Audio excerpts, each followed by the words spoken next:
Halo teman-teman, welcome back to podcast Let's Talk. Pada episode kali ini kita akan ngobrol-ngobrol soal prestasi yang dibawa oleh mahasiswa Universitas Brawijaya yang telah mengharumkan nama UB dengan ngebawa pulang medali emas nih dalam kompetisi internasional. Apa sih lombanya dan juga karyanya? Langsung aja kita ngobrol bareng dengan Davin. Halo. Halo. Gimana? Salam kenal ya, udah kenal dong. Oke, gak apa-apa, settingnya seperti itu. Salam kenal aja, gitu, formalitas. Oke, tapi kenalan dulu dong. Davin ini siapa sih sebenarnya? Oke, aku izin memperkenalkan diri teman-teman semua yang nonton, Mbak Nisa juga Mas yang di sini. Nama aku Devin Indra Kurniawan, aku biasa dipanggil Devin. Saat ini aku sebagai mahasiswa perencanaan wilayah kota angkatan 2022. Oke, semester 6 lah ya semester sekarang. 6. Lagi ambis-ambisnya Ya, kuliah. mendekati semester tua nih. Semester 2, tapi masih aktif untuk lomba dan organisasi atau gimana ini sekarang? Jadi sebenarnya salah satu alasan kenapa aku sekarang terjun di bidang kompetisi itu karena aku sudah menyelesaikan lah tanggunganku kemarin. Aku sempat menjadi seorang organisatoris juga. Oh. Kemarin aku sempat lah jadi BPH di EM UB 2024 okay. di PSDM ya, pengembangan sumber daya mahasiswa. Terus kemudian mungkin setelah kemarin itu aku selesai dengan semua urusanku, karena kan hektik banget ya, Manisa. Ketika aku di organisasi kemahasiswaan, aku ngurus banyak program kerja. Setelah DM itu aku merasa ada sesuatu yang kosong aja gitu. Nah, mungkin karena mengisi kekosongan itu, mulailah aku cari informasi terkait dengan perlombaan, kompetisi, dan di situ mungkin juga salah satu passion aku di situ. Jadi aku suka gitu. I see. Ini menarik nih. Jadi nggak ada kata terlambat buat memulai ya. Betul. Yang awalnya suka dunia organisasi dan coba di kompetisi. Oke. Nah, kompetisi yang kamu ikutin ini kan di Thailand ya, di bulan Februari kemarin. Dan langsung medali emas. Kayak oh my god gitu kan. Ini first time lomba yang internasional langsung medali emas atau gimana ceritanya? Sebenarnya aku pernah trial error dulu. Jadi kemarin sebelum di Thailand itu aku ikut kompetisi World Youth Innovation di Yogyakarta. Oke. Aku dapat medali emas juga, alhamdulillah. Trial and errornya langsung emas sih, luar biasa. Kemudian dari situ aku bertekad, kayaknya kalau kompetisi internasional di luar negeri pun kayaknya masih bisa nih gitu. Dengan kemarin ilmu yang udah aku dapetin, karena kan jujur dalam setiap lomba itu banyak sekali ilmu yang kita gali ya, Manisa ya. Jadi apa yang kita dapat, kemudian apa yang hal baru yang mungkin bisa dikembangkan lagi. Jadi di situ mungkin adalah ketertarikan aku untuk bisa selalu improve lagi, apalagi di tingkat internasional yang benar-benar di luar negeri ya. Itu first time, Mbak, kalau yang di luar negeri. Saingannya dari negara mana aja? Kalau kemarin itu ada 22 negara. Ada 22 negara, termasuk negara-negara maju, ada Rusia, ada Jepang juga, kemudian ada negara-negara serumpun kita, ada Malaysia, Singapura, ASEAN lah ya. ASEAN, Thailand juga, Vietnam. Banyak lah Mbak, ada Denmark juga aku ingat. Terus ada dari Korea Selatan, di belakang booth aku tuh, aku ingat. Mana yang paling jadi kompetitor nih saat itu? Sama sih Mbak, semua aku rasa di sana semua tuh menampilkan terbaik juga. Dari segi inovasinya, kan kita kan lombanya lomba inovasi ya. Nah mungkin dari situ aja aku bisa menilai bahwa ternyata banyak loh yang aku nggak tahu ilmu tentang itu, keilmuan tentang itu. Jadi maksudnya di situ aku juga dapat benefit nih ketika aku ikut lomba di sana. Tidak hanya apa yang aku sampaikan dan tampilkan saja, tapi di situ aku juga belajar dari finalis lain gitu. Apalagi dari negara maju ya, di mana teknologi mereka tuh berkali-kali lipat lebih maju dari kita gitu. Jadi kalau dibilang saingan ya semua saingan berat sih. Cuman bagaimana kita bisa ngedeliver apa yang kita bawakan aja sih Mbak. Oke, ini kan lomba inovasi. Berarti dari segala bidang keilmuan akan boleh ikut lomba ini dan akhirnya inovasi yang ditemuin macam-macam atau gimana ini? Atau lombanya kamu bisa pilih, oh aku mau ngambil yang misalnya bidangnya teknologi, terus nanti ada lagi yang lain bidang dokter apa segala macam. Ini kayak gimana sih sistem lombanya? Jadi kalau lombanya itu ada beberapa kategori yang dilombakan. Nah, termasuk yang aku dapat gold medal itu di Application and IoT, Internet of Thinking. Kemudian seingat aku ya Mbak, ada beberapa kategori lain itu ada health, ada kesehatan, kemudian ada energi juga, kemudian ada bioteknologi, kemudian seingatku itu. Dan masih banyak lagi ya? Masih banyak lagi, dan termasuk aplikasi dan IoT itu yang lumayan bergengsi di sana.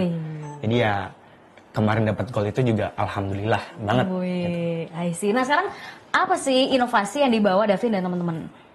Oke, jadi apa yang kemarin aku lombain itu kita membuat sebuah gagasan aplikasi itu bernama DisasterNav. Teman-teman kalau udah tahu kemarin sempat diupload di infografisnya UB ya, DisasterNav itu singkatan dari Disaster Navigation. Jadi itu sebuah aplikasi inovasi yang kita kembangkan. Itu sebenarnya latar belakang kenapa kami mengembangkan aplikasi itu tuh sebenarnya sangat mulia kan saya. Karena sebagaimana yang kita tahu ya, Indonesia itu selain the land of diversity, kita juga the land of disaster juga. Benar. Kita dari yang dirilis oleh BMKG itu terkait dengan bencana yang ada di seluruh dunia dari tahun 2023 sampai dengan September 2024 ada 4.900 sekian bencana. Indonesia mencetak 1.500. Jadi hampir separuh dari bencana itu. Dan karena kita kondisi geografisnya, kondisi alamnya kita berada di cincin api dunia atau Ring of Fire. Kita kan kayaknya udah menjadi hal yang biasa. Ada gempa bumi, ada gunung meletus, ada banjir, ada longsor. Pokoknya kita semua bencana tuh ada di Indonesia gitu. Di balik keindahannya ya Mbak ya. Nah mungkin dari situ kita sebagai mahasiswa perencana wilayah dan kota, di situ kita memiliki gagasan ketika di Indonesia saat ini teknologi untuk peringatan bencana itu masih terpusat di BMKG saja. Kita membuat sebuah aplikasi yang mengintegrasikan semua itu. Jadi ketika nanti ada peringatan bencana itu ada peringatan dini ya, kemudian ada pemetaan bencana di Indonesia itu seperti apa, kemudian terjadi bencana itu nanti jalur evakuasinya seperti apa. Dan kita di situ juga memiliki inovasi untuk melampirkan call center-nya. Kita juga ingin menampilkan bahwa ketika terjadi bencana itu apa yang harus dilakukan. Karena di Indonesia itu edukasi tentang kebencanaan itu sangat kurang. Kalau kita melihat di Jepang saja, dari anak kecil TK sudah diajarin bagaimana darurat bencana itu. Apa sikap yang harus diambil. Kalau di Indonesia kan panik ya Mbak ya. Iya, kita zaman sekolah nggak, ya belum lah ya, belum sampai ke sana. Belum sampai ke sana, padahal secara geografis Indonesia terletak di rawan bencana banget gitu. Berarti kalian satu tim juga sempat nih ke pendekatan sosial juga, tanya-tanya gitu ya ke orang-orang dan sebagainya, menemukan bahwa awareness soal mitigasi bencana masih kurang banget. Masih kurang banget, betul. Dan harapannya dengan ada inovasi ini, at least ngebantu lah one step gitu ya. Betul. Apakah pemerintah belum punya tuh aplikasi kayak gitu? Sayangnya belum punya Mbak. Serius? Iya. Jadi dari inovasi kita itu sebenarnya mitra strategis yang seharusnya bisa kita ajak kolaborasi ya government, ya pemerintah gitu. Karena di satu sisi mungkin kalau dalam penciptaan sebuah aplikasi itu pasti ada nilai jualnya ya, apa dari investasi dari investor mana dan sebagainya. Tapi sebenarnya jauh dari itu, yang lebih penting itu adalah pemerintah. Jadi ya mungkin suatu saat nanti cita-cita kami kalau kita bisa berkesempatan untuk nge-developing lagi dari aplikasi kita, ya semoga pemerintah mau membersamai kita gitu. Karena itu mungkin kalau benar-benar dikembangkan, itu bisa menjadi sebuah aplikasi yang mungkin bisa jadi percontohan negara-negara lainnya. Karena kita juga mencari aplikasi yang mungkin terkait dengan kebencanaan itu juga belum banyak atau bahkan belum ada di negara-negara yang rawan bencana pun gitu. Wow, ini berarti kedepannya ada sesuatu yang bikin Indonesia punya nilai lebih ya ke depannya. Misal, karena butuh pendanaan toh. Bikin aplikasi itu tidak semudah kita berucap ya kan. Betul. Karena sangat mahal Mbak. Betul, apalagi kalau itu digunain di seluruh Indonesia. Pasti maintenance-nya pun juga butuh biaya dan dana. Tapi semoga ya ada harapan, karena kan kita mau menuju Indonesia emas, semua termasuk yang di bidang teknologi masuk di salah satu prioritas nasional juga kan. Oke, semoga ada yang menonton gitu ya. Minimal dosen pembimbing dulu deh ya. Semoga ada yang menonton ya guys. Ya, nice. Dan semoga cita-cita kamu juga nular ke teman-teman yang lain ya. Karena kalau cuma 1-2 orang yang bergerak kayaknya kurang gitu kan. Susah. Karena kalau kayaknya ngomongin mitigasi bencana, kalau yang bergerak dari teman-teman PWK juga kurang kan. Karena tadi sempat disebutin bahwa ternyata awareness-nya kurang. Mungkin ada teman-teman dari komunikasi yang harus ngajarin juga. Betul. Soal seperti Mbak Nisa ini ya. Karena dulu aku sempat dapat matkul itu, aku pikiran, dulu dosenku juga bilang gitu. Dan aku kuliahnya udah tahun 2015 kan, makanya ini masih menjadi sebuah permasalahan yang terus-menerus ada gitu. Betul. Kan. Dengan pemerintah yang baru tentu kita punya harapan baru. Betul sekali. Oke, ini pembahasannya sangat menarik nih. Nah, anyway, teman-teman kamu dalam satu tim itu apakah teman-teman PWK semua atau lintas jurusan nih? Kebetulan teman PWK semua. Oke. Tapi lintas angkatan. Oh. Jadi formasi dari tim aku itu ada 5 orang. 5 orang itu ada 3 cowok, 2 cewek. Yang 3 itu dari angkatan 22, satu angkatan sama aku, dan yang 2 lainnya dari angkatan 21. Boleh dikenalin sama job desk-nya apa aja? Oke, jadi mungkin dari aku sendiri, kalau gini Mbak, kalau kita untuk masalah paper, masalah inovasi, itu kita kerjain bareng-bareng. Cuma nanti pembagian tugasnya ketika kita membuat produknya, ketika kita membuat mungkin alat-alat yang akan kita bawa ke sana, presentasinya itu baru kita bagi. Jadi dari 5 orang itu nanti kelimanya kita melakukan diskusi, research, kita trial error juga, kita melakukan diskusi. Habis itu kita evaluasi juga terkait dengan apa sih kelemahan paper kita yang akan kita lombakan gitu ya. Kemudian dari segi inovasi, kelemahannya apa, kita perbaiki bareng-bareng. Terus habis itu setelah itu, atau mungkin aku kenalin dulu, ada siapa saja. Boleh. Oke, jadi selain aku ada namanya Mas Rayansa, kemudian ada namanya Mas Filzah, kemudian ada namanya Nayara dan juga Maura. Oke. Dan yang kelima aku, member kelima nih aku. Nah, terus pembagian tugasnya itu meliputi nanti kita di sana juga membuat poster. Jadi yang kita tampilkan di sana poster, kemudian kita juga membuat video profil dari aplikasi yang akan kita bawa. Kemudian kita juga terkait dengan pembuatan prototipe aplikasi.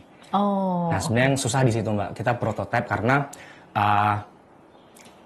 kita basicnya juga teman-teman dari PWK yang kurang mengerti terkait dengan pengkodingan dan sebagainya, dan kita mencoba belajar di situ. Bikin sendiri? Iya, kita bikin sendiri. Terus makanya kita sampai di tahap prototipe saja, belum pengembangan yang lebih udah lanjut. Bisa di-download itu belum lah ya? Belum. Oke. Menarik.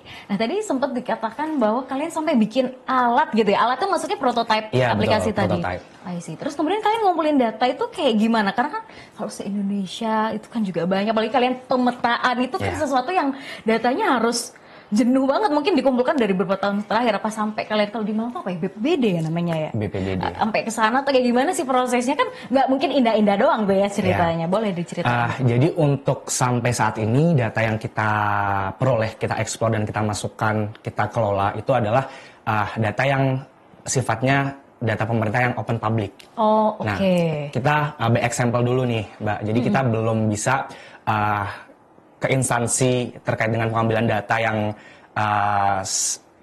secara teknis banget. Cuman kita menggunakan data-data yang dikeluarkan oleh BMKG, BPBD terkait dengan kebencanaan yang ada di Indonesia. Jadi ya itu by example dulu. Kita ngambil data-data yang open public dulu. I see, menarik. Dan ketika kalian lomba ke sana, itu apa yang kalian lakuin? Presentasi kah? Kayak prototipenya tadi ditunjukkan dan segala macam atau gimana? Atau ada sampai exhibition? Oke. Bener sih Mbak, kita di sana juga ada exhibition juga. Kemudian untuk penilaiannya sebenarnya itu yang sedikit banyak menguras tenaga. Kok bisa? Karena jadi ketika kita lomba di sana, kita tuh mendapat 3 juri. Nah, sedangkan kita nggak tahu jurinya tuh siapa, karena jurinya banyak sekali di sana. Kita nggak tahu dapat juri yang mana, dan kita nggak tahu selama perlombaan itu dari tanggal 1 sampai 6 itu kita mendapat penjurian di hari apa. Nah, jadi mau nggak mau kita harus stay terus di sana, dan di sana itu selain juri itu juga sebenarnya banyak orang-orang ingin belajar mengunjungi booth kita di sana, karena kita konsepnya adalah exhibition juga. Kita ada booth-nya, ada yang kita pamerkan, ada yang kita presentasikan ke orang-orang. Di samping ada 3 juri itu tadi. Emang sengaja rahasia gitu ya, biar kalian selalu standby. Standby gitu. Jadi itu sedikit menguras tenaga tapi seru aja gitu. Oke, berarti nambah hari bolos kuliah. Kebetulan kemarin pas masih fase libur sih. Jadi di bulan Februari di tanggal 1 sampai 6 itu belum ada perkuliahan, belum mulai. Bersyukur banget pasti ya. Jadi sambil liburan. Wih, ngeri. Terus ngerjain proyek ini ada dosen pendampingnya atau kalian ini bodoh nekat gitu loh? Ada dosen pendampingnya, cuman alhamdulillah kebetulan dosen kita tuh semua diserahkan ke kita. Jadi kalau kita benar-benar ada kesulitan, kita tanyakan, kita butuh nasihat, kita minta ke beliau. Cuman overall itu semua diserahkan ke kita. Dia percaya ke kita, gitu, beliau. Dan setelah proses kerja keras itu kalian dapat medali emas, apa yang terpikirkan? Ya bangga sih Mbak, benar-benar bangga karena ya itu pengorbanan kita kurang lebih persiapan tuh 2 bulan. Dari tahun 2024. 2024, dari Desember. Betul. Wow. Kita dari pembentukan tim, kemudian kita mulai bikin paper, kita bikin video dan lain sebagainya. Kemudian kita sebelum berangkat pun kita menyempurnakan lagi, bahkan kita poster itu bawa dari Indonesia kan. Oh, dicetak di sini? Dicetak di Indonesia. Karena kemungkinan kalau di sana kan juga lebih mahal. Terus nggak tahu bahasanya? Kita nggak tahu bahasanya, terus carinya juga susah kan, Mbak. Oke. Jadi kayak serunya juga ada di situ. Jadi kayak kemarin setelah mendapat gold medal itu ya kita pantas nih mendapatkan ini. Bangga banget. Gitu. Hasil kerja keras gitu ya. Kita semua. Mana proses yang menurut kamu memorable banget gitu? Atau ada yang paling sulit fase ini ya Allah gitu? Ada nggak tuh? Sebenarnya itu sih Mbak, karena kita ke distract dengan adanya liburan ya.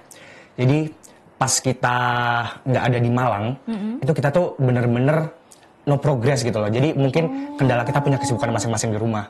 Dan pada akhirnya kita memutuskan untuk kita sepakati ketika teman-teman masih berlibur, masih enjoy berlibur, kita harus segera nih kembali ke Malang. Karena kita udah nggak punya waktu banyak gitu. Dan kita harus fokus lagi dari pendetailan apa yang akan kita bawa ke Thailand gitu. Iya dong.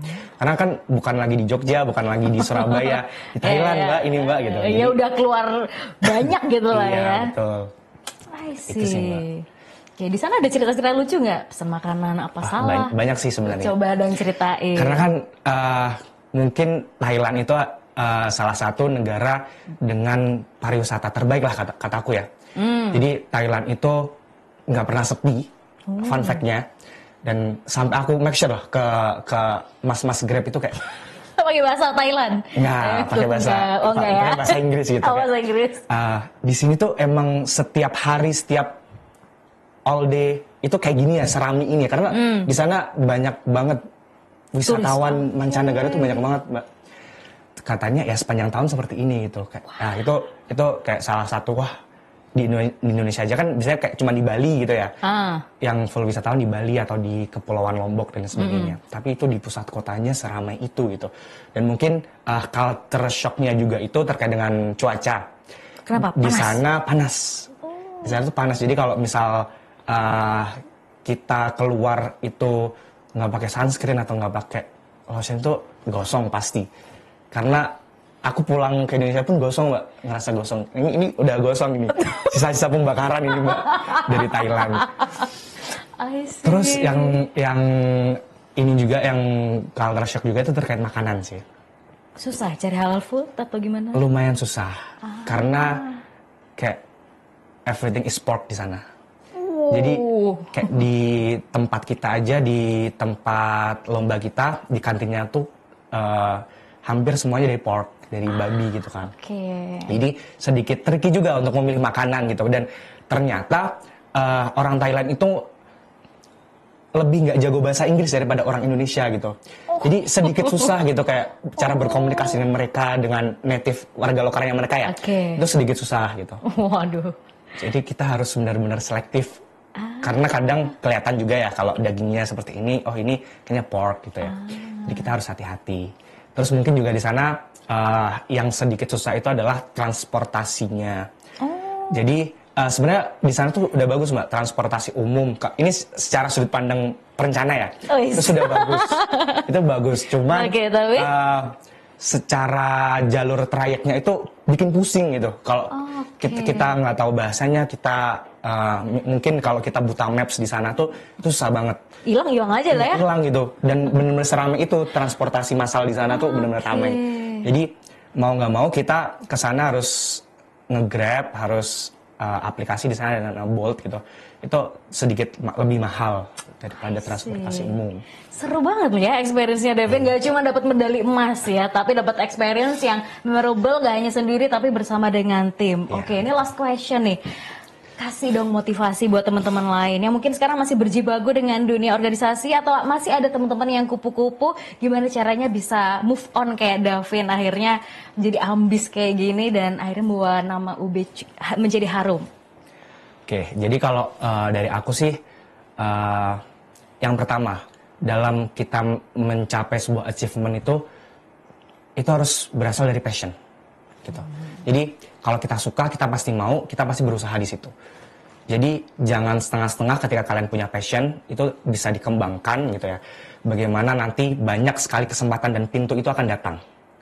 Jadi kayak kemarin aku selesai organisasi tuh, oh ternyata yang bisa aku explore tuh tidak hanya di dunia organisasi saja, tapi aku bisa mengeksplor dunia kompetisi yang sebenarnya itu masih sama gitu.